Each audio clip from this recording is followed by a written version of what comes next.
Hello students, welcome to my channel success ladder. आज REET exam series के तहत हम एमसीक्यू क्वेश्चंस लेंगे। पहला जो क्वेश्चन है, ये जो मैंने अभी तक पढ़ाया है उसमें से लिए हैं। आपके एक भी क्वेश्चन ऐसा नहीं होगा जो इससे बाहर से आए। तो जो पढ़ाया है उसमें अपन रिवीजन के लिए एमसीक्यू क्वेश्चंस 10 लिए हैं, जिससे ज़्यादा समय नहीं लेगा। इसको एक एक करके डिस्कस करेंगे। सबसे पहला क्वेश्चन है, पृथ्वी की आकृति कैसी है। मैंने तुम्हें बताया था कि पृथ्वी की आकृति जो है ये ध्रुवों पर चपटी थी और यहाँ पर बाहर की तरफ निकली हुई थी। यानी कि पृथ्वी की आकृति कैसी बताई थी मैंने, पृथ्व्याकार या जियोइड या जो जियोइड बताई थी। तो इस प्रकार से इसका क्वेश्चन का आंसर क्या होगा, पृथ्व्याकार। या तो इसकी या भू-आव या पृथ्व्याकार। ये जो आकृति थी ये किस वजह से थी, केंद्र प्रसारक बल के द्वारा थी। केंद्र प्रसारक बल के द्वारा थी, यानी कि सेंट्रीफ्यूगल फोर्स के द्वारा इसकी आकृति थी। क्यों, जैसे मैंने तुम्हें उदाहरण दिया था कि जैसे बच्चे खेलते हैं लट्टू से, वो घुमाते हैं, स्पिन करता है, तो उसमें बीच का भाग बाहर की तरफ उभरा हुआ होता है और ऊपर का और नीचे का भाग चपटा होता है। तो ये पृथ्व्याकार आकृति जो है केंद्र प्रसारक बल के द्वारा, यानी कि जो बल अंदर से और बाहर की ओर आए उसकी वजह से थी। ये बाहर की तरफ एक बल होता है केंद्र सेंट्रीफ्यूगल और एक सेंट्रीपिटल। सेंट्रीपिटल में तो ये यहाँ से बल बाहर की तरफ जाएगा तो एक केंद्र प्रसारक, और यहाँ से इधर आए तो सेंट्रीपिटल फोर्स। तो हमारी पृथ्वी की आकृति पृथ्व्याकार है या भू-आव लिए हुए है। तो इसको आपने अच्छे से याद रखना है, भूलना नहीं है। और ये किस वजह से है, ये केंद्र प्रसारक बल के द्वारा ये आकृति है। दूसरा क्वेश्चन है, पृथ्वी का भूमध्यवर्ती व्यास कितना है। अब ये जो भूमध्यवर्ती व्यास क्या होता है, ये सारे चीज़ें मैं डिस्कस कर चुका हूँ। ये भूमध्य रेखा है 0 डिग्री। अब इसका भूमध्यवर्ती एक तो व्यास होता है और एक अर्धव्यास होता है।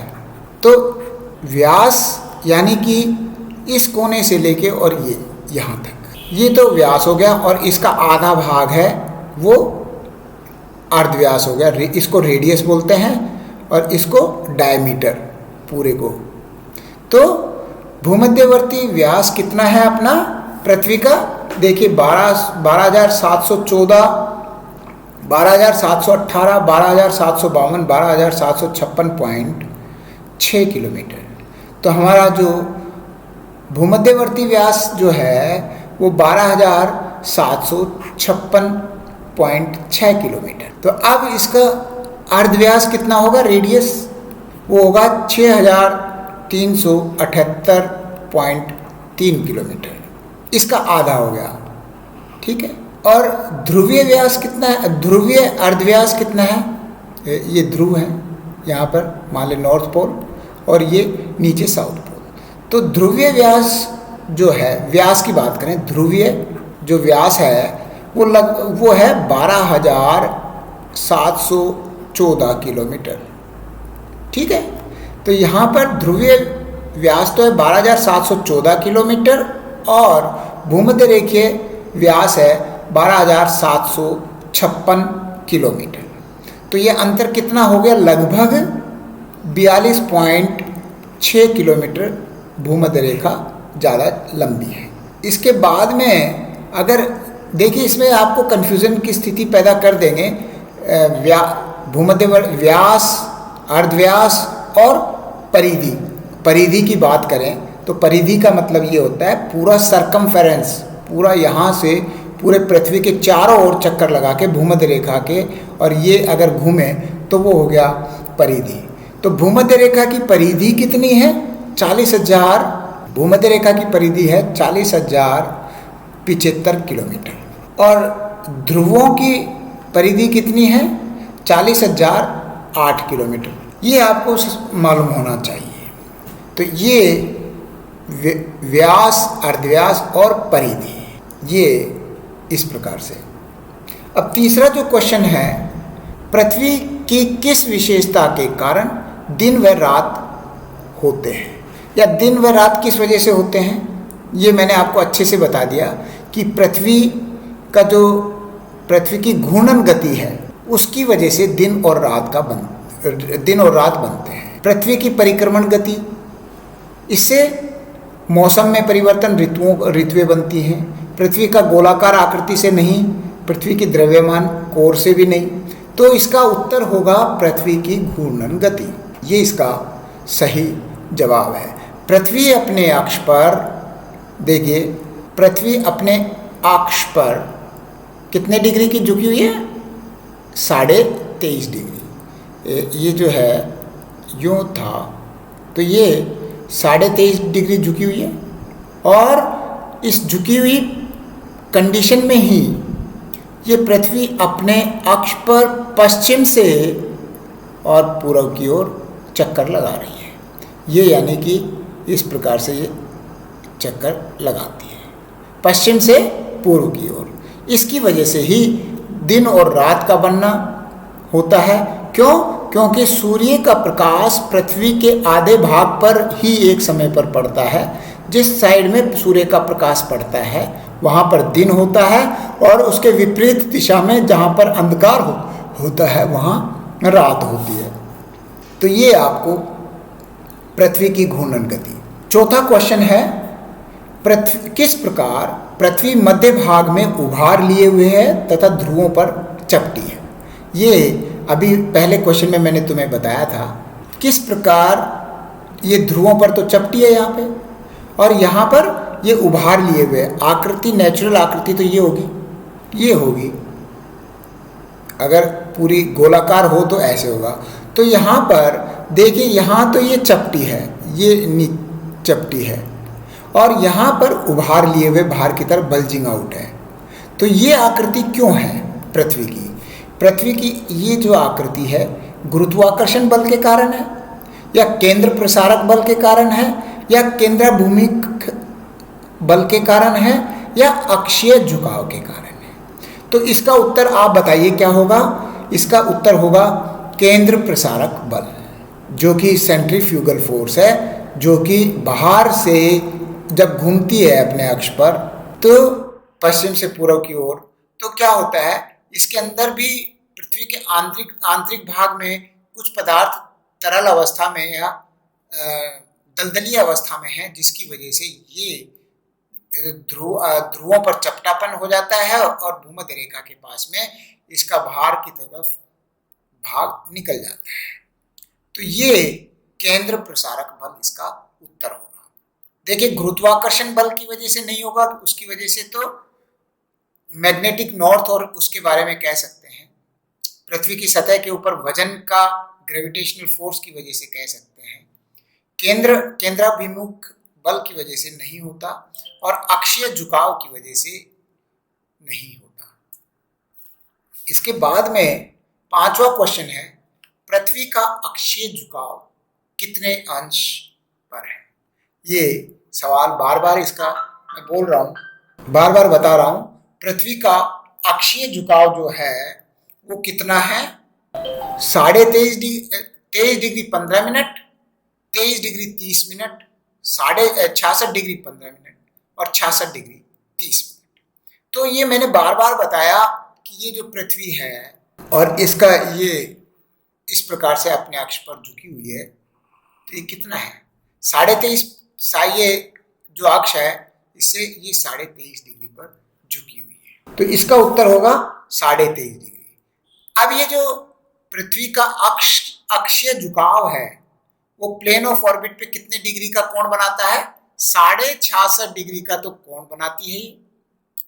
और जैसे ये मैं बताऊं, ये बिल्कुल इस प्रकार से, तो ये झुकाव जो है ये लगभग ये 23.5 डिग्री है। और प्लेन ऑफ ऑर्बिट ये जो है समतल प्लेन जिसपे कि पृथ्वी परिक्रमा करती है, तो उससे कितना डिग्री का कोण बनाती है? ये 66.5 डिग्री। तो पृथ्वी का अक्षीय झुकाव, पृथ्वी अपने अक्ष पर जो घूर्णन कर रही है उसका झुकाव कितना है? 23.5 डिग्री। छठा सवाल है, पृथ्वी की पर कितनी अक्षांश रेखाएं होती है? बहुत सिंपल क्वेश्चन है लेकिन कंफ्यूजन वाला क्वेश्चन है। तो इसमें क्या है, पृथ्वी के ऊपर अक्षांश रेखाएं, अक्षांश रेखाएं कौन सी हैं और देशांतर रेखाएं कौन सी हैं? अक्षांश रेखाएं ये जो भूमध्य रेखा के समानांतर जो रेखाएं हैं ये वाली, ये अक्षांश रेखाएं। अक्षांश रेखाएं कितनी हैं? 1 डिग्री पर एक अक्षांश रेखा होती है। इधर उत्तरी ध्रुव है 90 डिग्री और इधर दक्षिण में 90 डिग्री साउथ और इधर उत्तर। तो ये जो 0 डिग्री है, 0 डिग्री से 1-1 डिग्री के अंश पर एक एक अक्षांश मान होगी। तो 90 डिग्री तक यहाँ से ऊपर 90 और दक्षिण में 0 से नीचे दक्षिण में 90 और एक जो 0 डिग्री है ये कॉमन दोनों के लिए। तो टोटल हो गई 181 डिग्री। तो इसका उत्तर क्या होगा? 181 डिग्री। ये आपने बताना है। अब इसमें कई बार कंफ्यूजन के लिए ये बोल देते हैं कि अक्षांश वृत्त कितने हैं। तो देखिए, उत्तरी गोलार्ध में उत्तरी ध्रुव और दक्षिणी ध्रुव केवल बिंदु मात्र हैं, ये वृत्त नहीं है। तो टोटल हो जाएंगे 179। केवल अक्षांश जो है, अक्षांश रेखाएं 181 और अक्षांश वृत्त है तो 179। 90 और 181 हो गया। 181 में से 90 डिग्री का ये माइनस कर देंगे क्योंकि बिंदु है और दक्षिण वाला, तो 179। तो ये पृथ्वी पर कितनी अक्षांश रेखाएं हैं? 181। 7वां क्वेश्चन जो है, पृथ्वी पर शीतोष्ण कटिबंध क्षेत्र कहां पर स्थित है? अब फिर से आप रिवाइज करिए। देखिए, ये भूमध्य रेखा 0 डिग्री, भूमध्य रेखा से 23.5 डिग्री उत्तरी अक्षांश, 23.5 के बाद में जो है 66.5 डिग्री और फिर 90 डिग्री, ये है 90 डिग्री नॉर्थ। इसी प्रकार से दक्षिण में है। तो इस प्रकार से जो उत्तरी गोलार्ध और दक्षिणी गोलार्ध में ये कटिबंध है। तो देखिए, ये वाला जो कटिबंध है 0 से और 23.5 डिग्री का, इसको हम क्या बोलते हैं? उष्ण कटिबंध। इसी प्रकार से दक्षिण में, इसके बाद में 23.5 डिग्री से और 66.5 डिग्री शीतोष्ण कटिबंध और इसके बाद में 66.5 डिग्री से और 90 डिग्री शीत कटिबंध। तो ये तीनों इसी प्रकार से दक्षिणी गोलार्ध में। तो अब पृथ्वी पर शीतोष्ण कटिबंध क्षेत्र कहाँ पर है? 23.5 डिग्री से और 66.5 डिग्री उत्तर व दक्षिण। तो ये इसका उत्तर होगा ये वाला। ठीक है। इसके बाद में 8वां क्वेश्चन है, विश्व के संदर्भ में अलवर किस गोलार्ध में स्थित है? देखिए, मैं ये कहूँ कि ये उत्तर, दक्षिण, पूर्व और पश्चिम, ये हमारे 2 गोलार्ध है, उत्तरी गोलार्ध और दक्षिणी गोलार्ध। अगर पूर्व पश्चिम की जो अक्षांश रेखाओं के आधार पर और देशांतर रेखाओं के आधार पर, ये नॉर्थ साउथ, ये 0 डिग्री देशांतर है। तो इसके आधार पर पूर्वी देशांतर और पश्चिमी देशांतर। अब जो भारत की स्थिति है वो यहाँ पर है, ये भारत की स्थिति है। जो भारत की स्थिति है वही राजस्थान की स्थिति होगी, राजस्थान की स्थिति में ही अलवर होगा। तो ये आपको कंफ्यूजन में नहीं रहना है। पृथ्वी पर जो अलवर किस गोलार्ध में स्थित है? उत्तर और पूर्वी गोलार्ध में, नॉर्थ ईस्ट हेमिस्फीयर। यानी कि सबसे पहले तो उत्तरी गोलार्ध हो गया और फिर उसके बाद में ईस्ट यानी कि पूर्वी गोलार्ध। तो हमारा उत्तर क्या होगा? उत्तर और पूर्वी गोलार्ध, नॉर्थ ईस्ट हेमिस्फीयर। इसके बाद में 9वां जो क्वेश्चन है, राजस्थान के किस क्षेत्र में 21 जून को सूर्य की किरणें लंबवत यानी कि खड़े रूप में पड़ती है? बहुत ही इजी है, लेकिन ये स्टूडेंट्स गलत सवाल कर देते हैं। देखिए, भूमध्य रेखा और कर्क रेखा और मकर रेखा। कर्क रेखा मैंने बताया था कि राजस्थान के दक्षिणी भाग से होकर गुजरती है। ये इस भाग से होकर गुजरती है, लगभग ये आकृति में बताऊं, ये यहाँ से होकर 23.5 डिग्री उत्तरी अक्षांश गुजरती है। तो राजस्थान के किस क्षेत्र में 21 जून को सूर्य की किरणें सीधी 21 जून को, क्योंकि उत्तरायण की स्थिति होती है, तो उत्तरायण की स्थिति में सूर्य का प्रकाश कर्क रेखा पर सीधे रूप में पड़ता है। तो यहाँ पर कौन सा जिला है?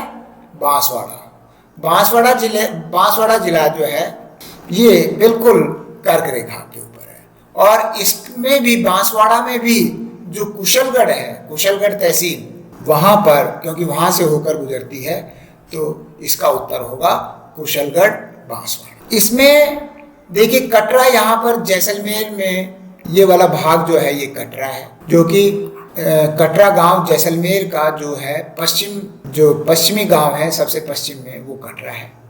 पूर्व में जो है यहाँ पर सिलाना गांव है, जो कि धौलपुर जिले में है। और पूर्व में ये जो है गंगानगर के अंदर ये कोड़ा गांव है। तो आपको ये मालूम होना चाहिए। और ये इधर कुशलगढ़ हो गया। तो 21 जून को सूर्य की किरणें लंबवत कहाँ पड़ती हैं? कुशलगढ़ में। इसमें आपसे सवाल घुमा के पूछ सकते हैं, कभी पूछ सकते हैं कि कुशलगढ़ से कौन सी अक्षांश रेखा होकर गुजरती है, तो ये आपको मालूम होना चाहिए। ये दक्षिणतम बिंदु, और राजस्थान का जो दक्षिणतम बिंदु है वो कौन सा है? इसके भी नीचे जो है दक्षिणतम बिंदु है, उसको बोरकुंड है, वो भी बांसवाड़ा के अंदर है, बोरकुंड। ये जो बांसवाड़ा में है वो कुशलगढ़, यहाँ से तो कर्क रेखा गुजरती है, इसके नीचे का भाग है, बोरकुंड है जगह जो बांसवाड़ा के अंदर है, वो सबसे दक्षिणतम भाग है राजस्थान का। क्लियर? इसके बाद में जो 10वां क्वेश्चन देखिए, कर्क रेखा भारत के किस राज्य से होकर नहीं गुजरती है? कर्क रेखा किस राज्य से होकर नहीं गुजरती है? तो अब कर्क रेखा मैं बता दूं कि 8 राज्यों से होकर गुजरती है। अब 8 राज्य कौन कौन से हैं? पश्चिम से ले लिए, सबसे पहले गुजरात, फिर उसके बाद में राजस्थान, फिर राजस्थान के बाद में मध्य प्रदेश के बाद में छत्तीसगढ़ के बाद में आता है झारखंड के बाद में आता है पश्चिमी बंगाल, और पश्चिम बंगाल के बाद में आता है त्रिपुरा, और त्रिपुरा के बाद में मिजोरम। ये 8 राज्य हैं जिनसे होकर कि कर्क रेखा गुजरती है। ये आपको एकदम मैंने मैप के अंदर समझा दिया था।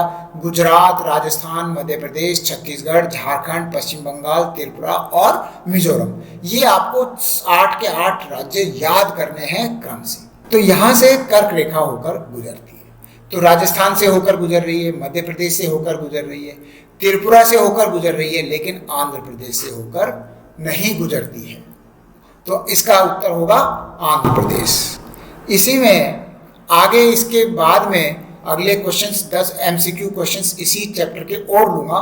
मैं विश्वास दिलाता हूं कि आप लोग अगर मेरे साथ में ये इसकी तैयारी करेंगे, पहले पूरा डिटेल में बता रहा हूं, उसके बाद में MCQ क्वेश्चंस ले रहा हूं, आपको कहीं और जाने की ज़रूरत नहीं पड़ेगी, कोई किताब कंसल्ट करने की ज़रूरत नहीं पड़ेगी। आप ये मेरे MCQ क्वेश्चंस देखते रहिए। आप लोगों से मैं बार बार यही निवेदन कर रहा हूं कि आप लोग मेरा वीडियो तो देख रहे हैं, लेकिन उसको सब्सक्राइब करने में कंजूसी दिखाते हो, लाइक या सब्सक्राइब नहीं कर रहे हो। आप देख रहे हैं वीडियो लेकिन उसको सब्सक्राइब नहीं करेंगे। तो स्टूडेंट्स, जब तक आप मेरे चैनल को सब्सक्राइब नहीं करेंगे तो ये ज़्यादा से ज़्यादा लोगों तक कैसे पहुँचेगा? तो मेरा यही बार बार मैं रिक्वेस्ट कर रहा हूँ कि आप इसको लाइक करें, सब्सक्राइब करें और शेयर करें, जिससे कि ज़्यादा से ज़्यादा स्टूडेंट्स का फ़ायदा हो सके और स्टूडेंट्स ज़्यादा से ज़्यादा हमारे क्षेत्र के आगे तरक्की करें, रीट एग्ज़ाम को क्वालिफाई करें। Thank you. जय हिंद।